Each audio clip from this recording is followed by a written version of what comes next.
love the world of veganism. It just makes me laugh. I am Thabi Hot Boy, and today I love the veganism world. It just makes me laugh. Because how are you gonna tell me that?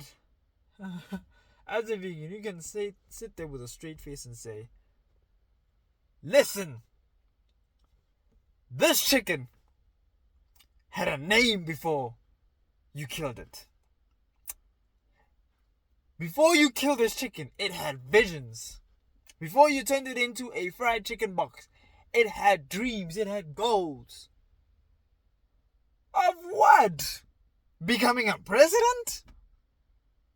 Becoming the emperor of South Africa? We report to Holy Chicken. My king. My leader.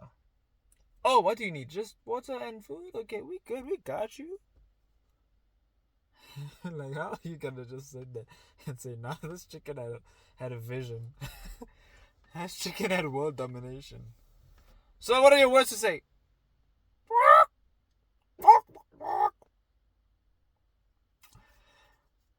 The justification of some of these just makes me laugh. I'm not gonna lie to you. But what can we do? They've got a passion. I feel like vegans have this ability to have a talent of recognizing the cause of what should be done, but not putting a justification as to why the cause isn't implemented in the first place.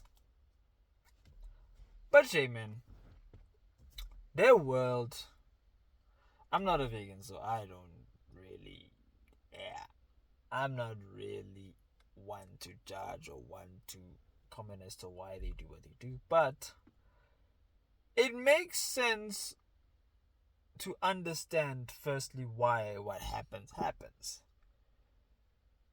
And let me explain something. Let me explain as to why we don't have a lot of veganism that's taking over the world to the extent that the vegans are there. Because say, for example, you're a kid that's like, I have watched the documentary, I love animals. And then you see how they slaughter animals, you see how they get animals. It's going to hurt you because you're going to be like, oh, why did they do that to poor Bambi? But understand this. The reason as to why poor Bambi needed to be in a place of solitude where they had to be killed for what they deserved was not because of what they did. It's not because they did a bad thing. It's not because they are bad creatures. It's because they are purposed for an occasion. They're purposed for a ritual. They're purposed for benefits in life beyond their life. Grazing on a lot of animals, it's a very cultural thing because it shows and it deems to you how it teaches you responsibility as a leader for humans. But for poor Bambi, who's like part of a sheep cattle or a sheep, they don't have the cognitive capacity to outmaneuver a human. They don't have the cognitive capacity that humans have. So in a human's world, they're used for the benefit of the humans. They're used for the benefit of grazing, of land. They use it the benefit of growth beyond their death. They're born, they live their life, they walk, they eat, they poop, they sleep. They get thrown around, they get moved around. And then they get big and then they die. And then the next round of cattle go through the same thing. The next herd go through the same awakening in life. There is not gonna be a cattle that's gonna one day stop and say, oh, big man, we bad all day. We just sit here and go, bah. Nah, that's gotta change. Now I'm gonna go back to school and start learning English. Because firstly, where are they gonna get that cognitive capacity to think? Secondly, how are they gonna use that skill in doing what they do? And thirdly, at the end of the day, what is their purpose? And why would they go so far from their purpose? Deepening it now, it's actually quite insane to think that we humans are pretty similar. We call it natural selection in life when you think of someone who could have honestly been better off dead, or literally, if the world would have taken them, you wouldn't have been surprised. Because they've been in the world where they are naturally selected because of the way they think. They think like sheep. If you think like sheep, you need someone to lead you. If you need someone to lead you into the right direction, that means you kind of have a vision, but you're someone who has rectified their purpose. But if you are someone who thinks outside the box in that rank, then it's cool enough for you to have a vision. But if the purpose doesn't align with the vision, then the direction that you're going, is it really the right direction? Would people be surprised if you are naturally selected for something that is far beyond your life, to your expectation, or to your explanation to people?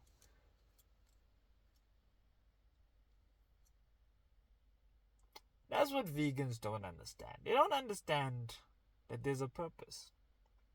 Like, sure, Bambi had a life, but Bambi has a better worth serving something bigger than her or him. That's why God raised sheep to do what they do. God raised lambs to do what they do. God raised humans to do what they do. A human can't do what a lion does. A human can't run for 3 days and eat on the third day.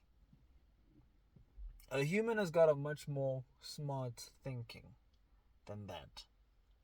Lions have got more strength-based thinking. They've got a more survival instinct thinking. Communication between those fields, they have their dynamics. Like, you can't be a human and say, I'm gonna act like a lion for the day, and then just sit around and try to hunt other lions, because you will get hunted. Otherwise, you're gonna sit there and get hunted. You're gonna get mauled.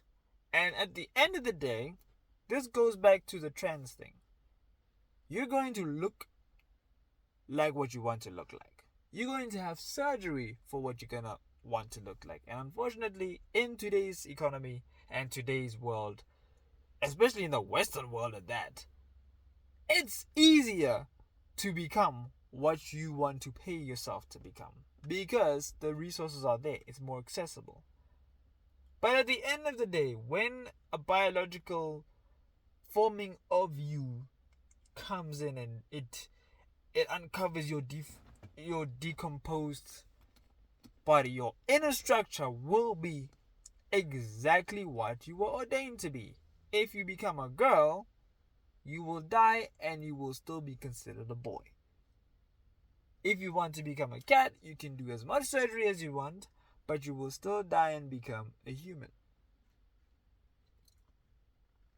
So a sheep cannot do what a human can do. A human cannot do what a lion can do. A lion cannot do what an elephant can do. An elephant cannot do what a piranha can do. A piranha cannot do what a shark can do. Because a shark was made for a purpose. A lion was made for a purpose. An animal was made for a purpose. Cattle was made for a purpose. They were made to be traded. They were made to grow. They were made to eat. They were made to feast. But they were made as a sacrifice or as a giving of themselves for a greater purpose. Humans have that same, were raised the same way. Only difference is it's in a different light. Lions were raised the same way. Only it was used in a different light. The reason that vegans don't understand this is because the vegans are kind of like all things have rights.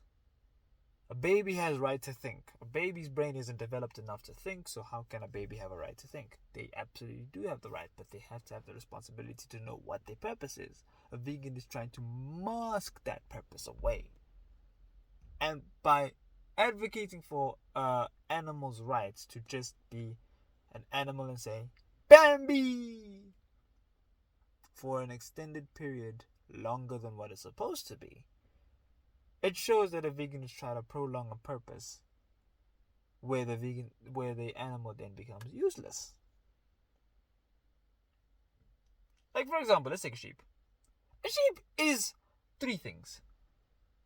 I mean, they benefit humans, but they benefit humans ever since the Garden of Eden became invested. Ever since Noah's Ark became Noah's drunken palace. But they were put on an ark for the reason, solely to become the clothing.